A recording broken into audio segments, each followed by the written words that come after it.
दीनी किताबें सब उसी में दब गई। मैं निकालने की कोशिश भी कर रहा था। मैंने एक कंबल बिछा दिया था कि उन पे कम से कम कुरान को तो बाहर निकाल लूँ। लेकिन एक वो आया, पुलिस वाला आया, उसने मेरा फ़ोन ज़ब्त किया, इमाम साहब का फ़ोन ज़ब्त किया और फ़ौरन मुझे बाहर निकाल दिया। और कुरान शरीफ उसी कंबल पे ही अब भी उसी पे हैं, नीचे दाब दियो तो। तो अब जो कुरान शरीफ हैं, जो दीनी किताबें हैं, वो भी मलबे में दबी हुई हैं मलबे में फिलहाल। दबी हुई हैं फ़िलहाल मलबे भी। में जी, निकालने की परमिशन नहीं निकालने की दी कोई है। नहीं परमिशन नहीं दी। 8-9 बजे करीब मुझे पता चलता है कि ये उस्ताद हैं बच्चों के जावेद, और वो इमाम साहब जो वक्फ बोर्ड के इमाम हैं, उनके फ़ोन उन्होंने छीन लिए हैं और उन दोनों को डिटेन कर दिया। डिटेन करने के नाम पे उन्होंने क्या किया, उनको बैरिकेडिंग के बाहर छोड़ दिया यहाँ पर। फिर बाद में इमाम साहब को उठाकर ले गए नीचे आशिक अल्लाह के पास, वहाँ छोड़ दिया। सरकार के नुमाइंदे वगैरह मिलने आए आपसे? हमारे से तो यहाँ से कोई भी नहीं आया जी। जैसे अब हम तो खाली अकेले खड़े हैं यहाँ पे, ऊपर दुआ कर रहे हैं हम तो कि भाई हमारा जो भी हो अच्छा हो। बोले कि ये प्रशासनिक कार्रवाई नहीं है, ये तो राजनीतिक कार्रवाई है। ये अधिकारियों ने बोला। ये उनके वर्ड। तो हमारा मदरसा मस्जिद तोड़ी गई है, शहीद की गई है, ये राजनीति का खेल है और कुछ नहीं है। वक्त नहीं दिया। जैसे वो आते गए, बिल्डोज़र इतने आया तो फ़ौरन आते ही उन्होंने कार्रवाई शुरू कर दी अपनी। मैंने इनसे पूछा कि मस्जिद के अंदर कुरान थे वो इतने सारे 350-400, वो कहाँ हैं? उन्होंने बोला वो सब मलबे में दबे हुए हैं। मैंने बोला आपने निकाले क्यों नहीं? तो इन्होंने बोला कि उन्होंने मौका नहीं दिया, कि मैं कुछ कुरान मैंने ऐसे कंबल बिछा दिया था। और मैं जब उन्होंने पुलिस वाले, जब फिर उन्होंने मुझे बताया कि 5 बजे पुलिस वाले आए और बोला इस जगह को खाली करो, हम इसे तोड़ने आए, ये डीडीए की लैंड है। इमाम साहब ने उनसे बात करी कि मैटर तो कोर्ट में, कि नहीं नहीं आप खाली करो। जब उन्होंने ज़बरदस्ती की, इमाम साहब ने इनको इशारा किया कि आप कुरान इकट्ठे कर लो। इन्होंने 25-30 कुरान रखे उस कंबल पर। उसके बाद ये कहते हैं पुलिस वाला शूज़ लेकर मस्जिद में घुसा, इनका मोबाइल छीना और इनको डिटेन करके ले गया। उसके बाद इन्हें कुछ नहीं पता, वो सारे कुरान अंदर ही। फजर के टाइम माना कि सुबह 6 बजे, हमारा पौने 6 बजे फजर की नमाज़ होती है, तो उसी टाइम इन्होंने यहाँ पे हमें हटा दिया। हमारे और भी यहाँ पे थे मौलाना वगैरह, और भी लोग थे, बच्चों को हटा दिया और कहने लगे डिमोलिशन होगा। तो हमें सबको फ़ोन वगैरह सभी के ले लिए और सबको साइड में खड़ा कर दिया, जबकि हमारे कब्रिस्तान ये 600 साल पुराने हैं। स्वागत है आपका जर्नो मिरर में। मैं मोहम्मद अली। इस वक्त हम मौजूद हैं मेहरौली के संजय वन में, और ये वही एरिया है जहाँ पर 800 साल पुरानी मस्जिद थी। इस मस्जिद को 2 दिन पहले प्रशासन द्वारा शहीद कर दिया गया है। यहाँ पर मस्जिद भी थी और मदरसा भी था। बताया जा रहा है कि प्रशासन का कहना था कि ये अवैध था, जबकि जो स्थानीय लोग हैं उनका कहना है कि लगभग 700 से 800 साल पुरानी मस्जिद थी और मदरसा भी 40 से 50 साल पुराना था। आप तस्वीरों में देख सकते हैं, इधर सिर्फ मलबा ही मलबा है और उस साइड आप देखेंगे तो कुछ सामान पड़ा है जो मदरसे का सामान है। यहाँ पर आप बेड वगैरह भी देख सकते हैं। ये पानी का गीज़र है जिससे बच्चे गर्म पानी करके ठंड में नहाते थे। ये टीन वगैरह है और उधर बाल्टी है, कुछ बर्तन हैं जो इस वक्त यहीं पे मौजूद हैं। स्थानीय लोगों का कहना है और मदरसे के ज़िम्मेदारों का कहना है कि पुलिस प्रशासन ने हमें ना तो कोई नोटिस दिया और ना ही जो हमारा सामान है उसको हटाने की मोहलत दी। पुलिस रात को आई और दिन में सुबह लगभग 5 बजे पुलिस ने अपनी कार्रवाई शुरू कर दी बुलडोज़ करने की। बच्चे जो थे आनन फानन में उनको मदरसे से हटाया गया और जो मदरसे के टीचर थे उनके मोबाइल फ़ोन वगैरह जब्त कर लिए गए। आप इधर देख सकते हैं पूरा सामान पड़ा है, गद्दे भी हैं, इधर बेड भी हैं, बर्तन हैं बच्चों के, ये दीवारें हैं, ये चारों तरफ मलबा है और सामान फैला हुआ है।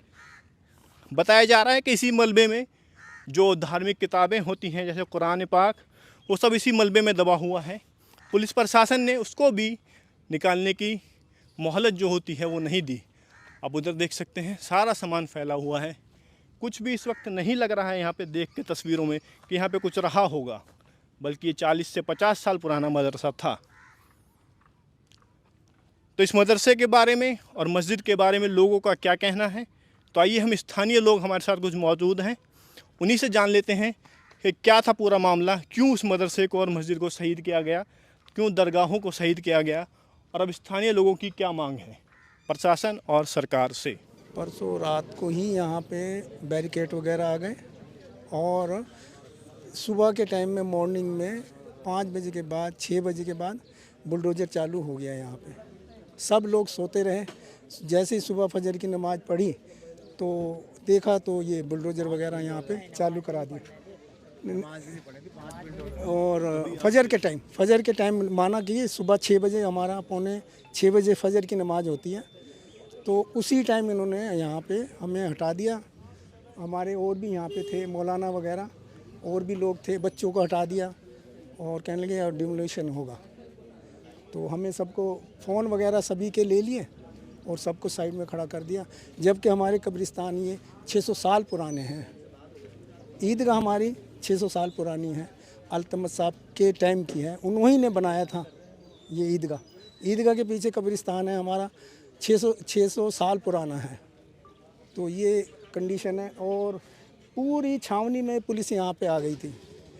आपका कुतुब के उस साइड में लाडो सराय में जो संजय वन गेट है, वहाँ पे पुलिस, बसंत कुंज में पुलिस, वार्ड नंबर 2 में पुलिस, यहाँ से किसी को भी आदमी को जाने नहीं दिया। और जबकि अब परसों की बात है ये, है परसों से अभी तक किसी को जाने ही नहीं दे रहे यहाँ पे। तो इसका कोई नोटिस वगैरह मिला था आपको? नोटिस तो कोई भी नहीं दिया इन्होंने अभी।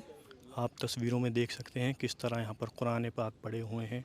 कुरान पाक को पुलिस ने हटाने की इजाज़त नहीं दी। यहाँ पे कुरान पाक भी हैं और जो धार्मिक किताबें होती हैं, इस्लाम से जुड़ी जो किताबें हैं, वो सब यहाँ पर पड़ी हुई हैं ऐसे ही। अभी कल बारिश भी हुई थी, बारिश में भीग गई हैं। जो सारा सामान था वो बारिश में भीग चुका है।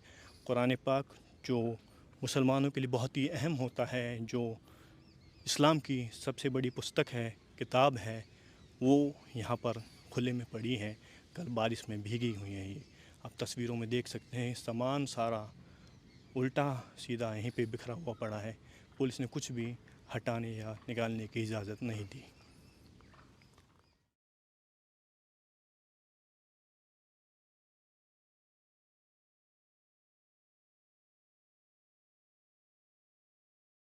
कि इसका मैटर कोर्ट में चल रहा था, हाई कोर्ट में, और 22 फरवरी डेट भी मिली हुई थी। डीडीए ने एक मीटिंग की थी एलजी के अंडर में, वक्फ बोर्ड के बड़े बड़े ऑफिशियल्स के साथ में। 4 तारीख को उस मीटिंग का नोटिफिकेशन भी आया था, जो हमने आपस में सबके साथ साझा किया था।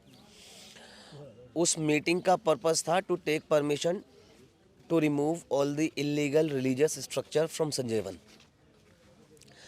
वहाँ से जब वो डीडीए के जो बड़े ऑफिशियल्स थे, वो उन्होंने निकल करके, क्योंकि वक्फ बोर्ड के इमाम थे यहाँ पर, उन्होंने उनको कांटेक्ट किया और बोला कि आप अपनी कार्रवाई तेज़ कर दीजिए, क्योंकि परमिशन उनको मिल गई है इस स्ट्रक्चर को रिमूव करने की। कार्रवाई तेज़ हुई, सब ने मिल करके अपना कोर्ट में दोबारा केस दायर किया। एक केस चल ही रहा था, उसको भी पुश किया। इसी बीच में लोग आ रहे थे, कुछ डीडीए वाले, कुछ पुलिस के ऑफिशियल्स आते थे मदरसे में सर्वे करने, कुछ देखने, बोलते वो कुछ नहीं थे। 30 जनवरी को ये डेमोलेशन हुआ है। 29 जनवरी को दोपहर में 12 बजे के आसपास, 12:15 बजे के आसपास एसएचओ आए थे, 3-4 पुलिस वाले थे उनके साथ, और कुछ डीडीए के सीनियर ऑफिशियल्स थे। उन लोगों ने कुछ सर्वे टाइप किया था, जाकर के मदरसे का कोना कोना चेक किया था, कुछ फ़ोटोज़ लिए थे, कुछ डायरी में नोट किया था। उसके बाद मैंने उनसे पूछा भी कि आपको कोई हेल्प चाहिए, तो उन्होंने बोला नहीं, आप अपना काम करिए, हमें अपना काम करना आता है। यही उनके वर्ड्स थे। फिर रात में जब यहाँ ईशा की नमाज़ हुई 8:30 बजे, उसके बाद में कुछ देर बैठ गया। 9:30 बजे जब मैं यहाँ से निकल रहा था तो 2 पुलिस वाले आए थे रात में कि सब ठीक है यहाँ पर। मैंने बोला सब ठीक है, कि चलो हम यही पूछना आए थे, और वो पुलिस वाले वहीं रुके रहे, मैं तो आ गया। रात में 2 बजे मूवमेंट स्टार्ट किया था उन्होंने, क्योंकि इसी रोड पर मेरी मम्मी रहती हैं, वो मुझको बता रही थी। रात में 2 बजे मेरा भाई आता है जॉब से, नाइट शिफ्ट है उसका, उसने बताया कि पूरे डेसू रोड पर बैरिकेड जा रहे हैं आगे, और कैनरा बैंक से लेकर के आगे तक जहाँ मैं देख रहा हूँ, मुझको पैरामिलिट्री फोर्सेस नज़र आ रही हैं। उसने ये बात मुझको उसी वक्त रात में 2 बजे कॉल करके बताई। मैंने तब भी मुझे लगा कि मदरसे में ऐसा कुछ होने वाला है नहीं, क्योंकि हमें पता था कि मैटर तो कोर्ट में, कोर्ट की को इंटीमेशन किए बिना तो वो कुछ भी नहीं करेंगे। फिर होता ये है कि सुबह इमाम साहब की मेरे पास कॉल आती है, और वो बात करते करते ही फिर उनका फ़ोन कट जाता है और फ़ोन बंद हो जाता है। जब मैं यहाँ पहुँचता हूँ तो अंदर जाने नहीं देते हैं। 8-9 बजे करीब मुझे पता चलता है कि ये उस्ताद हैं बच्चों के, जावेद, और वो इमाम साहब जो वक्फ बोर्ड के इमाम हैं, उनके फ़ोन उन्होंने छीन लिए और उन दोनों को डिटेन कर दिया। डिटेन करने के नाम पे उन्होंने क्या किया, उनको बैरिकेडिंग के बाहर छोड़ दिया यहाँ पर। फिर बाद में इमाम साहब को उठाकर ले गए नीचे आशिक अल्लाह के पास, वहाँ छोड़ दिया।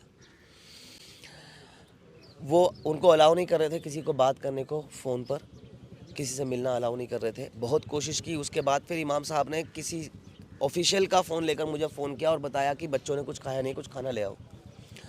12 बजे के आसपास मैं खाना लेकर गया हूँ मदरसे में, तो मैंने देखा है कि उन्होंने वहाँ पर कुछ भी था नहीं। डिमोलेशन तो हो चुका था, वो लोग उसको बस समतल कर रहे थे, गड्ढे भर रहे थे।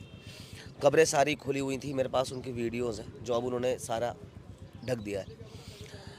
और वहीं पर मुझे फिर ये मिलते हैं और ये मुझे मैंने इनसे पूछा कि मस्जिद के अंदर कुरान थे वो इतने सारे 350-400, वो कहाँ हैं? उन्होंने बोला वो सब मलबे में दबे हुए हैं। मैंने बोला आपने निकाले क्यों नहीं? तो इन्होंने बोला कि उन्होंने मौका नहीं दिया, कि मैं कुछ कुरान मैंने ऐसे कंबल बिछा दिया था। और मैं जब उन्होंने पुलिस वाले जब फिर उन्होंने मुझे बताया कि 5 बजे पुलिस वाले आए और बोला इस जगह को खाली करो, हम इसे तोड़ने आए, ये डीडीए की लैंड है। इमाम साहब ने उनसे बात करी कि मैटर तो कोर्ट में, कि नहीं आप खाली करो। जब उन्होंने ज़बरदस्ती की, इमाम साहब ने इनको इशारा किया कि आप कुरान इकट्ठे कर लो। इन्होंने 25-30 कुरान रखे उस कंबल पर। उसके बाद ये कहते हैं पुलिस वाला शूज़ लेकर मस्जिद में घुसा, इनका मोबाइल छीना और इनको डिटेन करके ले गया। उसके बाद इन्हें कुछ नहीं पता, वो सारे कुरान अंदर ही हैं। बच्चों के लिए अभी 4 लैपटॉप लिए थे, वो लैपटॉप भी अंदर हैं। लैपटॉप तो कुछ भी नहीं जब कुरान ही अंदर है, सारी इस्लामिक किताबें, सारे सब चीज़ें अंदर ही हैं। मदरसे के पुराने रजिस्टर, जो ये लोग रजिस्टर मेंटेन करते थे, लेजर रजिस्टर इनकम का और आउटकम का, एक्सपेंसेस का, और जो रजिस्टर मेंटेन करते थे कब्रिस्तान के लिए, कौन सी मैयत कब आई है, आईडी प्रूफ्स के साथ, वो सारे अंदर चीज़ें दबा दी हैं उन्होंने, कुछ नहीं बचा है। उसके बाद में जब खाना देने आया बच्चों को, 12 बजे मैंने खाना दिया तो देखा कि बच्चे सिंगल कपड़ों में लेटे हुए हैं, कुछ बच्चों के पास चप्पल भी नहीं है, ऐसे ही था मौलाना जी। और वो चादर बिछा करके देवर लाइंग ऑन फ्लोर्स। तो मैंने उनको बोला कि एक डीडीए का ऑफिशियल थे, मैंने उनको बोला सर आपको नहीं लगता कि इतना टाइम देना चाहिए था कि बच्चों को तो थोड़ा कपड़े देने देते या शूज़ पहनने देते, थोड़ा सामान निकालने देते इंपॉर्टेंट, या ऐसे बोल देते कि भाई चलो अभी 5 बज रहे हैं सुबह के, हम 8 बजे कार्रवाई करेंगे, तब तक आप जिसको कॉल कर सकते हो और निकल सकते हो वहाँ से निकल जाओ। तो उन डीडीए के जो वो ऑफिसर थे उनको शायद लगा कि मतलब उन्हें लगा कि ये मदरसे का हिस्सेदार नहीं है, ये सिर्फ खाना देने आया बच्चों को। तो उन्होंने मुझसे बोला अरे बेटा सब ऊपर से ऑर्डर है, मैं क्या करूं बताओ आप, ये एक राजनीति, ये पॉलिटिक्स है। बोले कि ये प्रशासनिक कार्रवाई नहीं है, ये तो राजनीतिक कार्रवाई है। ये अधिकारियों ने बोला। ये उनके वर्ड थे। आप तस्वीरों में देख सकते हैं इधर जो सामान था, पानी की टंकियां हैं वो सब टूटी हुई हैं, और इधर इसमें कुछ मटके वगैरह भी हैं, इधर डस्टबिन है, ये टीन शेड है, इधर टीन शेड दिखाई, टीन शेड जो है पूरा गिरा दिया गया है। यही वो एरिया था, इसी को दरगाह कहा जाता था। साथ मदरसे के इमाम भी हैं, तो इमाम उनसे भी उस्ताद, उस्ताद हैं, टीचर हैं। तो मदरसे में कितने बच्चे पढ़ते हैं? 25 बच्चे पढ़ते थे मदरसे 25 में। बच्चे। अब वो बच्चे कहाँ हैं? कुछ बच्चे तो उनमें से घर चले गए, कुछ बच्चे दूसरे मदरसे में शिफ्ट कर दिए हमने। तो जिस वक्त कार्रवाई हो रही थी आप उस वक्त मदरसे में ही थे? जी, मैं उस वक्त मदरसे में क्या था। पुलिस वालों ने कुछ मौका दिया आपको सामान हटाने कुछ के मौका लिए? नहीं दिया, वो मदरसे में आए थे, उन्होंने यही बोला था कि आप मदरसा खाली करो, ये डीडीए की जगह है, डीडीए अपना कब्ज़ा चाहती है। और उन्होंने 2-4 मरतबा बोला, 5 से 10 मिनट का वक्त दिया था उन्होंने, वक्त नहीं दिया। जैसे वो आते गए, बिल्डोज़र इतना आया तो फ़ौरन आते ही उन्होंने कार्रवाई शुरू कर दी अपनी। तो उसमें बच्चों वगैरह का कोई चोट वोट लगी थी? बच्चों वगैरह को कोई चोट नहीं लगी। बच्चों ने जल्दी जो अपना उनका ज़रूरी, जैसे बैग था, बैग में कितना सामान होता है रहने की जगह पे, बैग निकाल लिया और बाकी जो सामान था जो उनके हाथ में आया वो निकाला, बाकी नुकनी बाहर आ गए। वो और जो दीनी किताबें थी, दीनी कुरान किताबें सब उसी में दब गई। मैं निकालने की कोशिश भी कर रहा था, मैंने एक कंबल बिछा दिया था कि उन पे कम से कम कुरान को तो बाहर निकाल लूँ, लेकिन एक वो आया, पुलिस वाला आया, उसने मेरा फ़ोन ज़ब्त किया, इमाम साहब का फ़ोन ज़ब्त किया और फ़ौरन मुझे बाहर निकाल दिया। और कुरान शरीफ उसी कंबल पे ही अब भी उसी पे हैं, नीचे दाब दियो तो तो अब जो कुरान शरीफ हैं, जो दीनी किताबें हैं, वो भी मलबे में दबी मलबे में दबी हुई हैं फ़िलहाल मलबे में भी। निकालने की जी, परमिशन निकालने की कोई नहीं परमिशन नहीं दी। आपने पूछा था किसी अधिकारी से कि हमें निकालने की इजाज़त दी जाए? 2 दिन हो गए अब तो।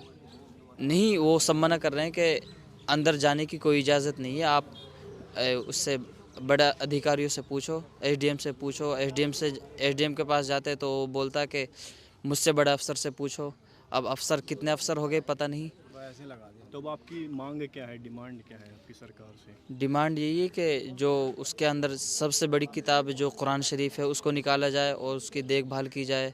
जो मस्जिद का मैटर है, जो हमारे साथ नाइंसाफ़ी है उसको इंसाफ दिलाया जाए हमको। जैसे कहा जा रहा है मस्जिद 800 साल पुरानी थी, क्या मदरसा भी इतना ही पुराना था, या मदरसा भी कायम हुआ? नहीं, मस्जिद थी और एक मज़ार थी, वो 750 साल 800 साल पुरानी थी, और मदरसा तकरीबन उसको 40 से 50 साल हो गए। 40 से 50 साल। जी 40-50 साल हो गए उस मदरसे को, उसमें बाकायदा बच्चे पढ़ते हैं। यतीम भी बच्चे थे। मैं उसमें अरबी और उर्दू पढ़ाता हूँ, और जिससे अभी आपने बात की इंग्लिश टीचर थे। जी आपकी क्या मांग है गवर्नमेंट से? आप भी मतलब यहाँ के हमारी मांग है कि हमारी मस्जिद बनाई जाए और मदरसा बहाल किया जाए हमारा, जैसे चल रहा था। क्या लगता है इसके पीछे किसकी साजिश है? ये राजनीति का खेल है और कुछ नहीं है। कोई भी नहीं चाहता, कोई भी आदमी नहीं चाहता कि मंदिर मस्जिद गुरुद्वारे को तोड़ा जाए।